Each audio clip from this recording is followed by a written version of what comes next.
दमदार पावसाअभावी खरीप संकटात. बोगस बियाण्यांचा फटका. शेतकऱ्यांची हेक्टरी 50,000 रुपये मदतीची मागणी.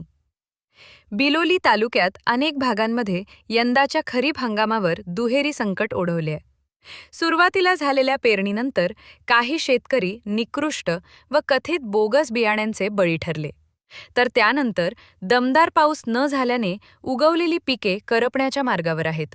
त्यामुळे अनेक शेतकऱ्यांवर दुबार तर काही ठिकाणी तिबार पेरणीची वेळ आली असून आर्थिक संकटात शेतकरी सापडलाय.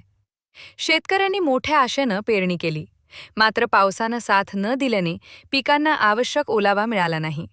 उत्तम पिकांची वाढ होत नाही म्हणून शेतकऱ्यांच्या चिंतेत वाढ झाली. बियाणे, खते, मशागत आणि मजुरीवरील लाखो रुपयांचा खर्च धोक्यावर असून कर्जफेड आणि कुटुंबाचा उदरनिर्वाह कसा करायचा असा प्रश्न त्यांच्यासमोर उभा राहिलाय. शेतकऱ्यांनी प्रतिक्रियेत शासनाकडे तातडीनं नुकसानग्रस्त शेतकऱ्यांना हेक्टरी 50,000 रुपयांची आर्थिक मदत मागणी मुख्यमंत्री फडणवीस यांच्याकडे केली. बोगस बियाणे विक्री करणाऱ्याची सखोल चौकशी कृषी अधिकाऱ्यांनी करून दोषींवर कारवाईची मागणी शेतकऱ्यांकडून होत आहे. शेताची लयच हाल आहे बघा. फक्त कोरड पीक वाळून चालल्यात. त्यानंतर डबल टिबल होऊ लागलं. एक एक परेशानीच आहेत, एक कुणब्याची भलतीच परेशानी आहे. एक कुणब्याची तिसरी पेरी. मला ते बियाणं कुठून आणावं, पैसे कुठले करावं, कसं करावं. शेतकरी पुरेच हमीच नाही ऐकले, पुरे परेशानी आता 12% परेशानी आता. आता शासनाकडून काय मागणी,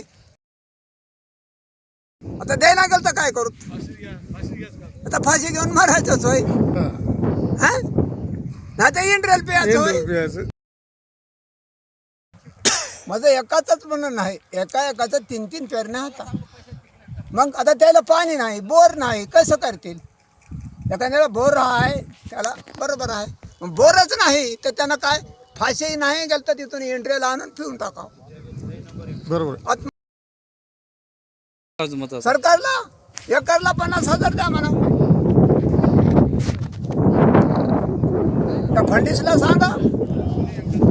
नुसतं बोलूच लालाय पण काय देणार झालाय. नुसतं बोलणं आहे पण देणार नाही. नुसतं कोरडं बोलून काय करत्या. पहिल्याची सरकार कसं होती याच्या पूर्वीची? पहिल्याच्या सरकारला काय करत्या, बरोबर देत गेल्यात. गेलं तर करत गेल्यात, नाही तर नाही. काँग्रेस सरकारलाही चांगला होता, भाव देत गेलाय. हे भाव बी देणं झालेत की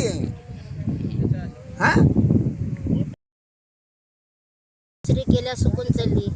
पण आता काय करावं आम्ही, मग आम्ही कसं जगावं, आमचं कसं चलाव घरदार. आता बी भरण टाकून बसल्या, पाणी नाही काय नाही. 15 दिवस झालं. बघा शेती बघा आमची हाल काय, डोरा वासराला काय टाकावं. आता काय नाही. आता लेकरं बाळात आमचे लोटणारे काय फाशी घ्यायची वेळ आली. शासनानं काहीतरी आम्हाला मदत करावं.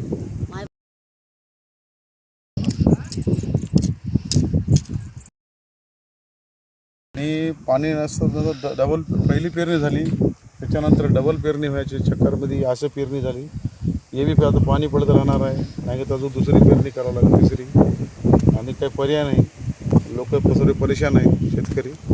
सर शासनानं काहीतरी एकरी म्हणा एखादी हेक्टरला 50,000 म्हणून डिक्लेअर करायला पाहिजे शासन. आणि शेतकरी खूप अडचणीत आहे सध्या. एक वेळेस आणायला बी परेशान आहे, तर आता डबल टिबल. आता हे बी निघालं पण याला काय पाऊस नाही, ते काय करू शकते. पाणीच नाही तर मरून जाणार ती आता. त्याच्यामुळं मायबाप सरकारला एकच विनंती आहे की काही ना काही मदत केलं पाहिजे. 50,000 एकरी म्हणा हेक्टरला म्हणा दिलं पाहिजे शासनानं. एवढीच शासनाला विनंती आहे आमची, हात जोडून विनंती आहे बस.